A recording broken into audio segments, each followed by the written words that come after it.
Hey, good morning. Good morning to you. Happy Friday. Happy Friday. Oh, we made it through another week. I hope you did as well. Hope you did awesome. And I'm going to give a moment or two. What about this beautiful day? It's so beautiful to start. Didn't get out to see the sunrise. And maybe you were able to. Maybe I'll check out and see on Facebook if you recorded something there. And just bringing this message of the daily dose from the backyard. I'm going to be mindful of my neighbors. I get a little riled up in the car because it's closed off, but now we're in the backyard, so I'm going to be a little peaceful. And actually, you can probably hear in a moment or two, you should be able to hear some of the birds, and that's why I kept the ear things out as well, so you can hear. But yeah, welcome to my backyard. And happy episode number 33 of the Daily Dose. Welcome. Good morning, Katie. Appreciate you. I hope you had a great week, you and all the kiddos. Hope you're doing well. And anybody else on here, come on, let me know that you're on live. Even if you catch on the replay, just give me some thumbs up, give me the love. And is episode number 33. Happy May to you. We are in a new month, May. I cannot believe we are in the fourth month of 2020. And while it'd be easy to say, gosh, this is starting out really kind of terrible, you can look at it one way. And I would say is, first off, you survived. You made it. You made it. Good morning, Kelly. Good morning. Good morning, Kim. I appreciate it. Hey, May 1st, right? Did you not even know? You got little ones. You probably just, the months are just blending by. But it is May 1st, you survived. I forget how many days I posted it the other day, 122 days. All right, I actually mentioned it yesterday. We had already gone through 122 days. And I'm hoping in the back there, I don't know if you can see, it's a little bird feeder back there.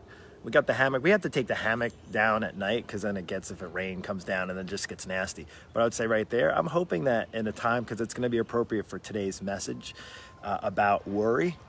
And gosh, there's lots of things to worry about, right? I think maybe going into week number 7 is this? I don't even know. I just know we were away for spring break and came back, and everything was on lockdown, right? Everything. And it was at mid-March. So we're in April, 4, 5, 6. We're going to go into the 7th week. So it feels like forever, right? But in reality, gosh, I'm thinking if I've lived 47 years, it's really not that much time. It feels like forever, right? But it was really not that much time. But it can cause us to worry. You know, there's certain things that I worry. I worry about my kids and family. I worry about my job and being able to provide for my family, and I worry about my health. And those are things that I say more, not necessarily so much worry, can get concerned with. And, here's the thing. I actually was going to make this the title for today. Did you realize? So here's something for you. Did you realize that today, right now, May 1st, today is the very first day of the rest of your life? So think of it in terms of that. Like today, right now, today is the first day, Hey, Karen, good morning to you. Happy May Day. Yes, absolutely. Today is the very first day of the rest of your life. Can you imagine if we went into our days thinking that every morning being fresh? And I didn't even get out to the sunrise. My wife did, but I'm in a men's group and we meet on Fridays. And I wasn't able to get out there. Sometimes I get out early, but now the sun is getting up a little bit. The sunshine is coming up a little bit earlier, and so forth, so on. But anyway, I didn't get out there this morning. But I did realize when I woke up this morning, something that inspired me about today and about worry is it's very easy to worry about maybe the past stuff, maybe worry about the things in the past that bothered us, that got us in trouble, maybe the choices we made and so forth. And that could lead us to worry. But then also to worry about tomorrow, and we're already worried about June, or maybe we're worried about like whether or not we have a job, or we're able to pay our bills, or, we're able to see our family members or our loved ones that are older. Hey, Shauna, good morning to you. Good morning. And, there's a lot of things that can lead us to worry. But can you imagine if you woke up each day and thought about it being the very first day of the very first day of the rest of your life, right? And I don't think about it. I just think of every day that God gives me is a gift. And if I focus on all of the things that I worry about, it's going to be hard for me to really capture that day and to make the best of that day and be intentional about that. And don't get me wrong, I get lost sometimes in translation. It is hard sometimes to deal with. But I want to share with you a couple things. And one of the things, and I wrote some notes down here, about worry. I was thinking when I was a kid, and it made me think of two things, and I'm going to share that with you. So I hope you hang on. And the only thing I ask in this, now on a side note, if you maybe been following me for a little while, maybe not, is that I am an online coach. So I do videos, I'm on live, I talk to my clients, and I work with men and women, typically over 40, who are trying to get in a better frame of health. And that could be weight loss, it could be getting stronger, healthier, all those things, so that they don't have to worry about their health. And I do that. My Lean Body Breakthrough Coaching Program is done without long workouts and impossible diets. Now, again, I'm not here to talk about that so much. I want to just talk to you today about worry, because a lot of times people come to me because they're worried about their health. They're worried about next, or they're worried about maybe being more susceptible to having an injury, or not being able to fit in their clothes, or not being comfortable naked in front of their spouse. I get it. All those things. Those are things that come up. I ask when clients come, not so much, hey, we establish how much weight you want to lose. We establish maybe where your nutrition is off track, but why? Why do you want to do it now? Well, there's lots of reasons. And those are a lot of things that they're causing people to worry. And I get it. I deal with that all the time. I'm not the expert at all kinds of worry. And I would tell you, I want to talk to you about somebody that I think is really just and it was actually an amazing movie. And I don't know him personally, but I just know that my childhood was shaped and framed a little bit around this guy. And is Mr. Rogers. Now, if you liked Mr. Rogers, if you grew up with Mr. Rogers, give me the song. Hey, Connie, good morning to you. Good morning. And Elizabeth, good morning. And let me just ask you, whether I don't even know all the story. I know the movie was a fantastic movie.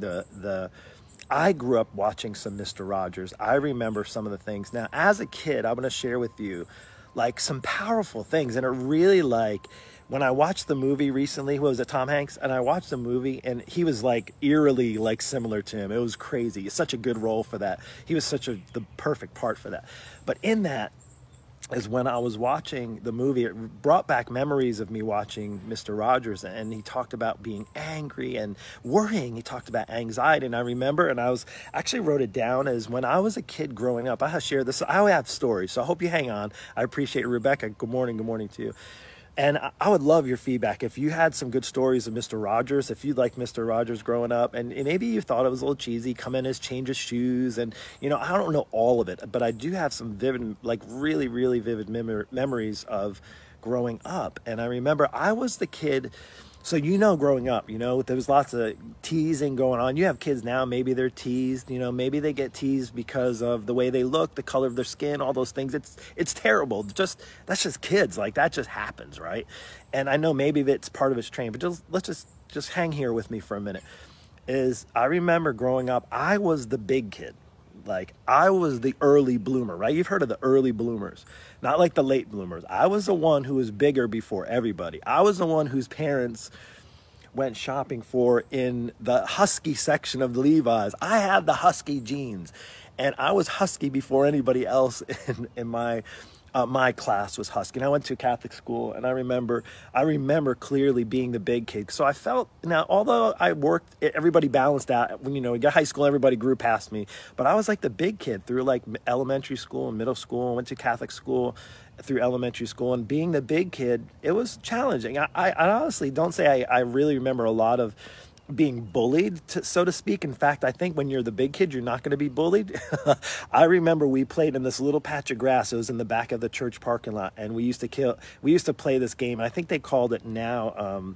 I can't think of the name now, but we used to call it Kill the Carrier. And I hope you're listening to this. It's such a good movie, or such a good story about. Is we used to play Kill the Carrier, and you basically give the person the ball, and you'd kill the person, literally tackle him and beat him up. When this is elementary school, mind, so we were just wrestling and stuff. But you would kill, and they always wanted to give the ball to me, always, because it was a challenge for 4 or 5 elementary 5th graders, 4th graders to give me the ball and try to get me down. And maybe that's what toughened me up over my childhood. But I would say in that, the reason why I point that out is back to the worry. Is I was worried because I felt like an outcast. But I remember Mr. Rogers talking about worry. What do you do with the worry? I think he talked about anger and being angry, but I remember about worry, and he's the sort of, it's funny, he talked about, and I wrote it down because I had to go back and look, and I remember he talked about the outside. As kids, you don't really have, there's really no way for you to change the way you're growing, and your arms grow a certain way and your body grows a certain way. And that's the outside kind of stuff. Do you remember? Is this coming back to you? If you remember this stuff coming back to you, and I know, Connie, whether you're born before, it's been around. Mr. Rogers has been around forever and ever.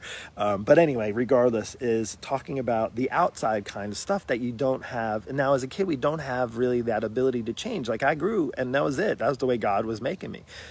But I remember him talking about the inside kind of stuff and talking about the inside kind of stuff that grows as well. And it depends on maybe how you grew up or who you were around or the time you spent with people, those types of things. And why I say that is worry being one of them.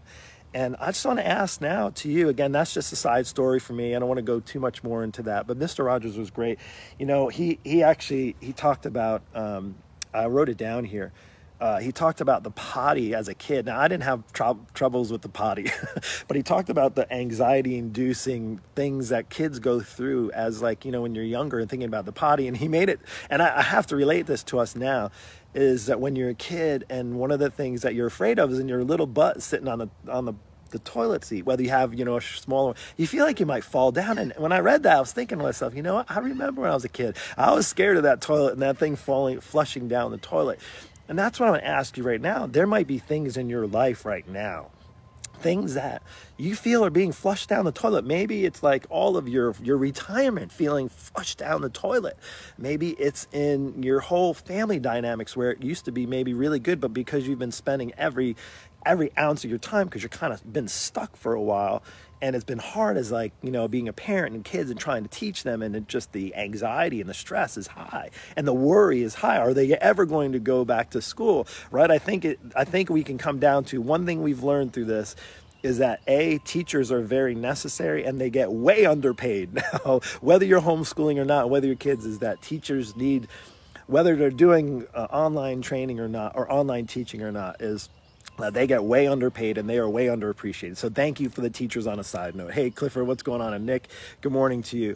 So talking about this worry. So you think about back in school days, or I say back when you were younger, learning how to potty. You're learning how to use the toilet, right? And feeling like you might get flushed down the toilet is like, if that's your feelings now, going into another weekend and maybe almost being afraid to go back to normal, because maybe normal beforehand wasn't all that good in the past. Maybe your health has been flushed down the toilet before even this kind of lockdown mode. And I'd say that to you is if you were struggling before, chances are you probably struggled through it. Maybe even it magnified that. And maybe that worry is now so strong, like you're stuck, like you don't know where to go. And I want to share this with you. I was hoping that some birds, maybe because I'm talking, I know you hear them. I know you hear them back here. I was hoping that they would fly around. I was hoping that because I want to share with you about worry. And I want to share with you what made me think of a verse in Matthew. Sorry, I had like this popped up and I want to pull this up. So give me a moment to pull. I have my notes and I have my Bible app because it's hard. I use my Bible app, but I also I have like a training Bible. It actually has, it's really good. I'll tell you one of the things, when I got a Bible, I have the Bible, just a regular Bible, like, the English Standard, I forget which, the ESV version or NIV version. Anyway, I have one now that's like a teaching Bible. It's really study Bible. It's really, really great. And I didn't buy a study Bible for a while, but then I read through stuff and I just didn't get. There's a lot of things I didn't get, and I'm sure even now I can read there's a lot of things I don't get, and that's okay. But I want to share with you something that I do understand, and I want to know that it'll help you with some worry. So as far as being worried, it is in Matthew 6, Matthew 6:25 through 26. And I mean, you may have heard, like, do not be anxious, right? Like, and my last thing is to share with you, just do not worry, do not be anxious. But let me just share with you what the Bible, because people have heard that before. Like, your Christian friends may say, hey, don't worry, God's got this, right? There's still going to be some worry there, right? I totally get that. But let me just read this to you because I think it's really, really powerful. And again, you don't have to have strong faith. You don't even necessarily have to have this belief in God to know in this and listen to this for a minute. It may stir something in you to want to actually take a step closer. So here, Jesus he teaches us about worry in Matthew. And therefore, I'm going to just read it for you. So listen up. Therefore, I tell you, do not worry about your life. And he also says, do not be anxious. What you will eat or drink, about your body, what you will wear. Or about your body, what you will wear. Is not life more than food, and the body more than clothes? Look at the birds of the air. See, I was hoping to get a bird on that bird feed. That would have been just perfect, wouldn't it? Of course, and maybe it'll happen. We'll see if it does. That's going to be awesome. Look at the birds of the air. You heard them. You've been listening to the birds in my backyard, the cardinals, and I don't know what else. I know we have some crows. You hear them. You hear that? See, that was a crow. That was good timing. The birds of the air. Look at the birds of the air. This is verse 26. They do not sow or reap or stow away in barns, and yet your heavenly Father feeds them. Are you not much more valuable than they? Can any one of you by worrying and add a single hour to your life? So let me just read that again, because I think it's really, really important. So what this basically is talking about is worrying and looking at the birds that you hear. There goes the crow, right? Oh, there we go. Hold on. Was it all right? I see it's moving. See it back there? I don't know if I can see a bird back there. Well, it is moving, so there's one. Let me just keep it here. So if there's one, you have to point it out because I'm talking to you. But he's basically saying, do not worry about the bird. Or if you think of the birds, they don't worry about the food. And look, you know what's pretty cool? We have been outside a lot, and we didn't have a bird feeder. This is the first one we've had in a long time. Because two things. We had a bunch more trees before hurricanes took some down, and the squirrels were just rampant, and they would tear up our bird feeders. But now we have the squirrel catcher, our dog Owen, and he chases down the squirrels and he protects the birds so they can eat the bird food. But again, the birds essentially, they don't worry about what they eat. And you think of God created them. Look at the birds in the air. They do not sow or reap or store away in barns, yet your heavenly Father feeds them. They're fed, whether it's from me giving them some bird food or they're going to find food. And think of this, are you not much more valuable? Well, we know in the Bible it says that God created all these things and they were good, right? Early in the Bible. And it also says that God created us, but he didn't say we were good. He said we were made very good. In fact, we were made very good in his image, So knowing that, going into this worry that you may have, thinking about where you're worrying right now. And I'm not saying to be concerned, right? We want to be concerned with our health and be like, relatively oh, there go the squirrels. Am I going to get my dog here? This is great. It's like a little jungle out here. But essentially is not so much like, hey, it's just easy for you to say, don't worry. Don't get me wrong. I have things that I'm concerned about. I have my parents who are getting older and their health is starting to decline. I have kids I want to make sure that I'm a good parent for. Oh, was that it? I saw a bird fly over. Anyway, I'm concerned about my own personal health. My wife is a nurse practitioner. She's been working. She's not all full-time, but she's been going she's around people, right? She's going and taking care of patients at her work, at her job. She's a healthcare provider. There's a bit of a concern there. But then I can hold true to the thought that if God's letting the birds and the squirrels and, you know, all of the creatures not worry so much, who am I to worry? Thinking that God has created me just as he created you in his image, regardless if you have faith or not. Know this in this time where so many people are worrying and for so many different reasons, and your reasons are probably legit. They're probably legit. But if you want something to bind you over this weekend, going into the weekend, if you want something that you can hold on to, that can give you that reassurance that God's got you. He's got you probably exactly where he wants you. It may not be where you want to. Maybe you want to get out and go and have a nice date night with your wife, or maybe, not worry about your bills, or maybe your health is in the crap, like your health is going to the toilet. I was saying literally, like you've fallen through, like Mr. Rogers talked about, is worrying about your health and your life falling through the toilet. And maybe that's happened for a while. Maybe that's something that you need to address now. Well, of course, you got to take action. I mentioned that the other day. You got to step on. If you haven't listened, episode 32, we're in episode 33. Yesterday, I talked about once you climb the fence, what we talked about Wednesday, once you climb the fence and making sure you're not on those barbed wire. If you have no idea what I'm talking about, you got to go back and watch the other ones. Then now you got to step on the gas pedal, right? And the hard thing to do is to step on the gas pedal when you're worrying. So that's why I'm going to bring up worry today, and just to reassure you that God's got you exactly where he wants you. He knows how valuable you are. In fact, he feels you're so valuable and worth it that he sent his son to die on the cross for you. Whether you love it, like it or not, that's just the God's honest truth. But in this time, I want to say that I'm praying for you. I'm praying that you don't have worry. I'm praying that maybe you can pull scripture like in Matthew 6:25 and 26 about do not worry about not being anxious about not thinking about Mr. Rogers back when you were a kid. Maybe you need to watch that. I watched a movie. It was a phenomenal movie. I thought it was a really, really great movie. So maybe if you're filled with worry, there's a comfort in watching something like that. Maybe versus Death and Destruction, which are lots of movies and things on that, right? We get fed on those things too, and you have to be careful with what you feed your mind with. So I hope the point of this, the point of the daily dose is not for me to just come on here and chat. The point of the daily dose of Mark, the getting your daily dose at 8 a.m. is to provide you some encouragement. I want to be as encouraging in a time and a place and a world that's so discouraging right now.